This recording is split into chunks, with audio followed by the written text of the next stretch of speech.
Students, आज हम snapshot book के सेकंड चैप्टर जिसका नेम है द एड्रेस है, जो कि मार्गा मिन्को के द्वारा लिखा गया है, को रीड करेंगे।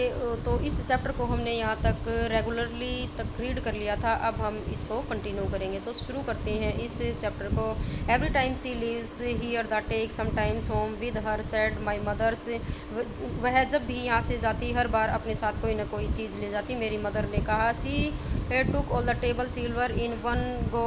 वह एक बार में मेज़ का चांदी का पूरा सामान, यानी कि जिसमें बर्तन, छुरी, कांटे आदि होते हैं, वो अपने साथ ले गई। And then the antique plates that hung there. और फिर प्राचीन काल की प्लेटें ले गई जहाँ वो टंगी हुई थी। She had trouble lugging those large vases and I am worried she got a crick in her back from the crockery. उसे बड़े बड़े फूलदानों को ढोने में बहुत कठिनाई आई और मुझे चिंता सता रही थी कि क्रोकरी को ढोते ढोते उसकी कमर में कोई ऐंठन और अकड़न न आ गई हो। माई मदर सूख हर हेड पिटिंगली। मेरी मदर ने दयापूर्वक अपना सिर हिलाया। I would never have dared asked her. मैं तो उससे यह पूछने की हिम्मत कभी नहीं जुटा पाती। She suggested it to me herself. उसने स्वयं ही यह बात मुझे बता दी। सी इवन इंसिस्टेड, यहाँ तक कि उसने जिद भी की। She wanted to save all my nice things. वह मेरी सभी अच्छी चीज़ों को सुरक्षित रखना चाहती थी। If we have to live here we shall lose everything she says. यदि हमें यहाँ से जाना पड़ा तो हम सब कुछ खो देंगे, वह कहती। Have you agreed with her that she should keep everything I asked. क्या तुमने उससे इस बारे में कोई समझौता किया है कि वह हर चीज़ रख ले, मैंने पूछा।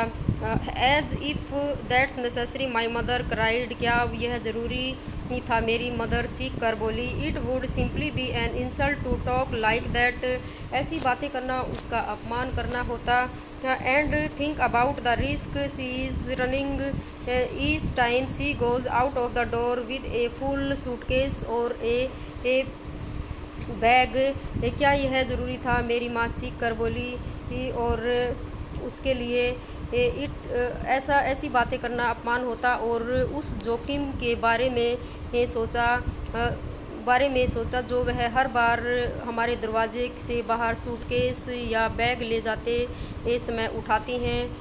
माई mother seemed to notice that I was not entirely convinced. मेरी मदर ने जैसे ही भांप लिया था कि मैं उसकी बात से पूरी तरह एग्री नहीं थी, यानी कि सहमत नहीं थी। She looked at me probingly and after that we spoke on more about it. उसने मेरी ओर धिक्कारते हुए देखा और उसके बाद इस बारे में हमने कोई बात नहीं की। Meanwhile I had arrived at the station without having paid much tension to thing on the way. इसी बीच में रास्ते में पड़ने वाली चीज़ों पर कोई विशेष ध्यान दिए बिना स्टेशन पर पहुंच गई थी। I was walking in familiar places again for the first time since the war, but I did not want to go further than was necessary. मैं युद्ध के बाद उन परिचित स्थानों पर फिर पहली बार गुजर रही थी, यानी कि पुनः गुजर रही थी, पर मैं आवश्यकता से अधिक चलने के मूड में भी नहीं थी।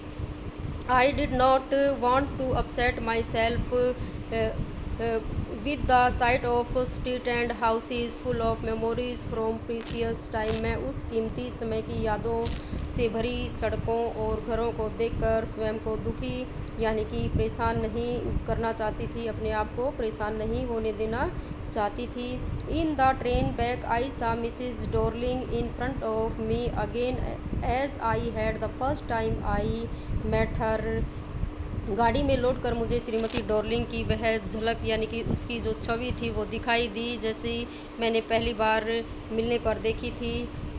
It was the morning after the day my mother had told me about her. जिस दिन मेरी मदर ने मुझे उसके बारे में बताया था, यह उससे अगली सुबह थी। I had got up late and coming downstairs I saw my mother about see someone out.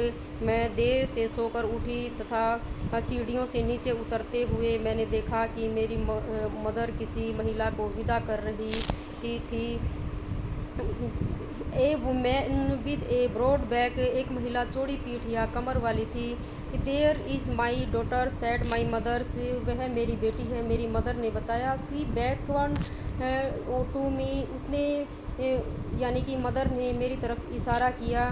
The woman nodded and picked up the suitcase under the coat rack, महिला ने सिर हिलाया और कोट रैक के नीचे से suitcase उठा लिया। She wore a brown coat and a shapeless hat, वह एक ब्राउन कलर का कोट और आकृतिहीन टॉप पहने हुए थी जिसकी कोई शेप नहीं थी, यानी कि जो शेपलेस थी वो उसने टॉप पहने हुई थी।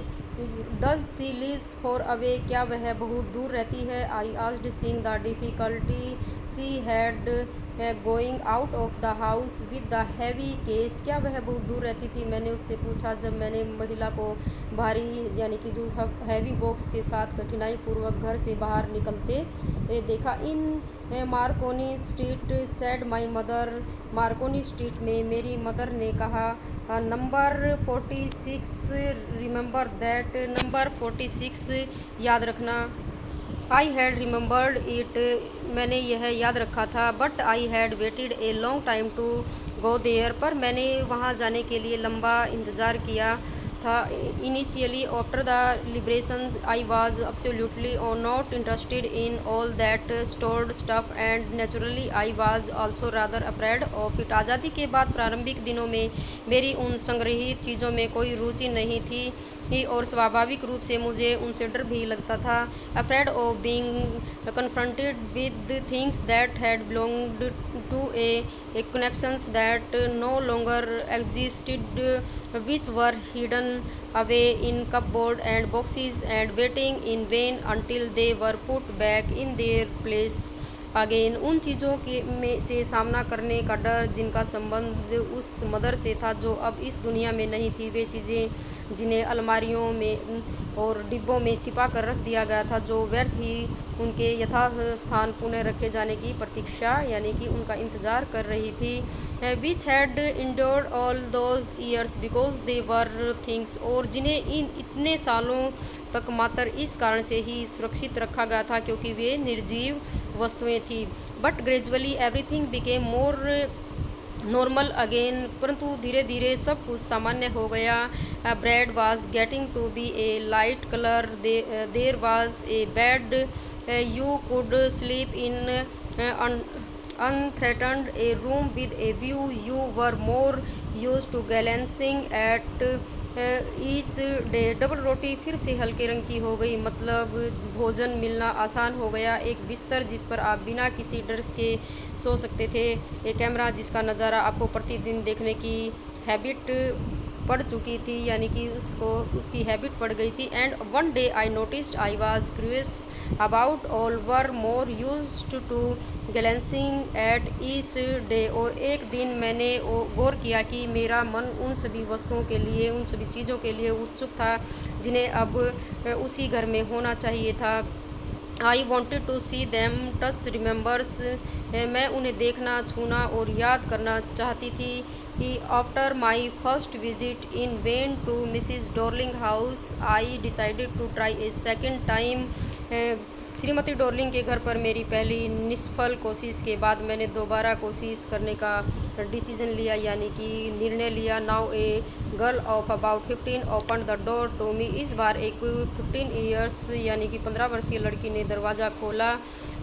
I asked her if her mother was at home, और मैंने उससे पूछा कि क्या आपकी मदर घर पर हैं। तो स्टूडेंट्स, आपको यहाँ तक इस चैप्टर को अच्छे से रीड करना है, बाकी का जो चैप्टर है नेक्स्ट क्लास में रीड करेंगे। तो थैंक्स।